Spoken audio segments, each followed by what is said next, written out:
கண்டிப்பாக தமிழ்நாட்டில் இருக்கிற ஏற்றுமதி நிறுவனங்கள் பாதுகாக்கப்படுவதற்கு ஒரு வாய்ப்பு இருக்கிறது என்று நான் முழுமையாக நம்புகிறேன். தமிழ்நாட்டில் இருக்கிற ஏற்றுமதி நிறுவனங்களில் லட்சக்கணக்கான தொழிலாளர்கள் வேலை பார்க்கிறார்கள். குறிப்பாக இன்றைக்கு ஜவுளித்துறை, கிரனைட் என்ற இந்த துறைகளை எல்லாம் எடுத்துக்கொண்டோம் என்று சொன்னால் கிராமங்களில் இருக்கிற பெண்கள் அதிகமாக வேலை பார்க்கிறார்கள். அவர்களெல்லாம் வேலை இழப்பதற்கு வாய்ப்பு இருக்கிறது. ஏற்றுமதியிலே பெரும்பங்கு அமெரிக்காவுக்கு செல்லுகின்ற காரணத்தினால் இப்போது அமெரிக்காவில் இருக்கிற அந்த நிறுவனங்கள் எல்லாம் தாங்கள் கொடுத்த ஆர்டர்களை ரத்து செய்வதாகவும் அதேபோல அவர்கள் இறக்குமதி செய்ய முடியாத நிலையில் இருக்கிறார்கள். $1 விலை என்று சொன்னால் இப்போது $1.5 அவர்கள் வாங்க வேண்டிய நிலைக்கு தள்ளப்படுகிறார்கள். ஆனால் இப்படி அமெரிக்காவுக்கு அவர்கள் இறக்குமதி செய்ய முடியாது. ஆனால் இப்படிப்பட்ட இந்த காலகட்டத்திலே மத்திய மாநில அரசுகள் ஏற்றுமதி நிறுவனங்களுக்கு உதவியாக இருக்க வேண்டும் என்பதை முதலமைச்சரிடத்திலே வலியுறுத்தி இருக்கின்றோம். குறிப்பாக ஏற்றுமதி என்றாலே இன்றைக்கு ஒன்றிய அரசு அதிகமான பங்கை வகிக்கிறது. அதிகமான வரி வசூல் ஏற்றுமதி நிறுவனங்களிலிருந்து இன்றைக்கு ஒன்றிய அரசுக்கு செல்லுகிறது. அப்போ ஒன்றிய அரசு ஏற்றுமதி நிறுவனங்களை கவனித்துக் கொள்ள வேண்டிய அந்த அவசியம் இருக்கிறது. அதை முதலமைச்சர் வலியுறுத்துவதாக இன்றைக்கு சொல்லி இருக்கிறார்.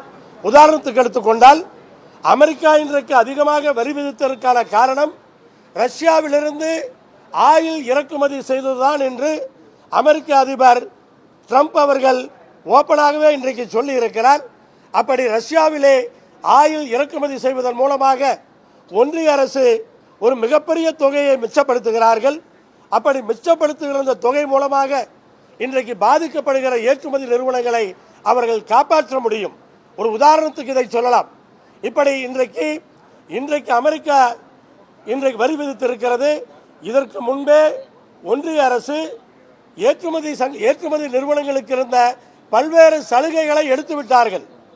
பழைய காங்கிரஸ் ஆட்சியில் இருந்த பல்வேறு சலுகைகள், டியூட்டி டிராபேக் என்று சொல்லப்படுகின்ற அந்த சலுகைகள் எல்லாம் இன்றைக்கு இல்லாமல் போயிருக்கிறது. அதேபோல முன்பு ஆர்பிஐ பொறுத்தவரை 5% வரை வட்டி சலுகை கொடுத்தார்கள். ஏற்றுமதியாளர்கள் வாங்குகிற அந்த கடனுக்கு வட்டி சலுகையாக 5% கொடுத்தார்கள்.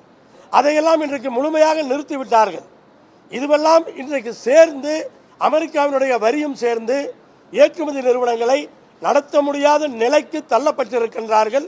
அதனால் இன்றைக்கு அரசுகள் காப்பாற்ற வேண்டிய அந்த நிலைக்கு ஏற்றுமதி நிறுவனங்கள் தள்ளப்பட்டிருக்கின்றன. அதை உடனடியாக அந்த நிறுவனங்கள் செய்ய வேண்டும் என்பதைத்தான் முதலமைச்சரிடத்திலே பேசியிருக்கிறோம். முதலமைச்சரிடத்திலே பேசிய பின்னால் அனைத்து ஏற்றுமதி சங்கங்களுக்கும் இன்றைக்கு ஒரு நம்பிக்கை பிறந்திருக்கிறது. கண்டிப்பாக நல்லது நடக்கும் என்ற நம்பிக்கையோடு இருக்கின்றோம். 27% அகில இந்திய அளவிலே ஜவுளி ஏற்றுமதியில் 27% தமிழ்நாட்டிலிருந்து நாம் ஏற்றுமதி செய்கின்றோம். அதே திருப்பூர் நிட் எடுத்துக்கிட்டீங்கன்னு சொன்னால் இந்தியாவில் ஏற்றுமதி ஆகிற அந்த நிட்டு கார்மெண்ட்ஸில் 68% திருப்பூரிலிருந்து ஏற்றுமதி செய்கிறோம். அதில் மிகப்பெரிய பாதிப்பு தமிழ்நாட்டுக்கு இருக்கிறது. உங்களுக்கெல்லாம் தெரியும், திருப்பூரில் ஆகட்டும், சென்னையில் ஆகட்டும், வெளி மாவட்டங்களிலிருந்தும் வெளி மாநிலங்களிலிருந்தும் இன்றைக்கு வேலை செய்பவர்கள் நிறைய இருக்கிறார்கள். அவர்களெல்லாம் வேலை இழப்பார்கள். அப்படிப்பட்ட நிலை தவிர்க்கப்பட வேண்டும்.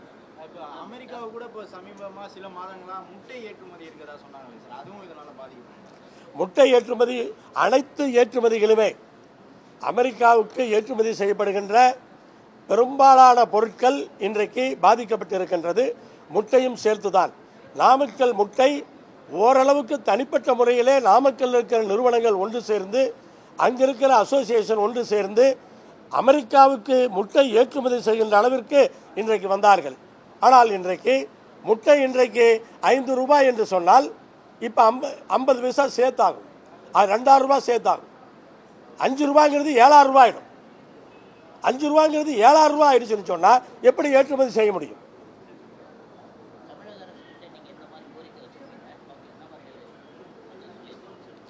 தமிழ்நாடு அரசை பொறுத்தவரை ஏற்றுமதி சார்ந்த நிறுவனங்களுக்கு ஏதாவது உதவிகளை செய்ய முடியுமா என்பதை முதலமைச்சர்களை கேட்டிருக்கிறோம். ஏற்றுமதி சார்ந்து அனைத்து வருமானங்களும் ஒன்றிய அரசுக்கு தான் செல்லுகிறது. இருந்தாலும் கூட வேலை இழப்புகள் தமிழ்நாட்டிலே அதிகமாகும். ஏற்றுமதி சங்கங்கள் எல்லாம் ஒன்றிய அரசுக்கு கடிதம் எழுதுவதை விட தமிழ்நாட்டினுடைய முதலமைச்சர் அனைவரின் சார்பாக விளக்கி ஒரு கடிதத்தை பிரதமருக்கு எழுதினார் என்று சொன்னால் அதற்கு தாக்கம் அதிகம் இருக்கும் என்ற நம்பிக்கையில்தான் இன்றைக்கு முதலமைச்சரை சந்தித்து வலியுறுத்தி இருக்கிறோம்.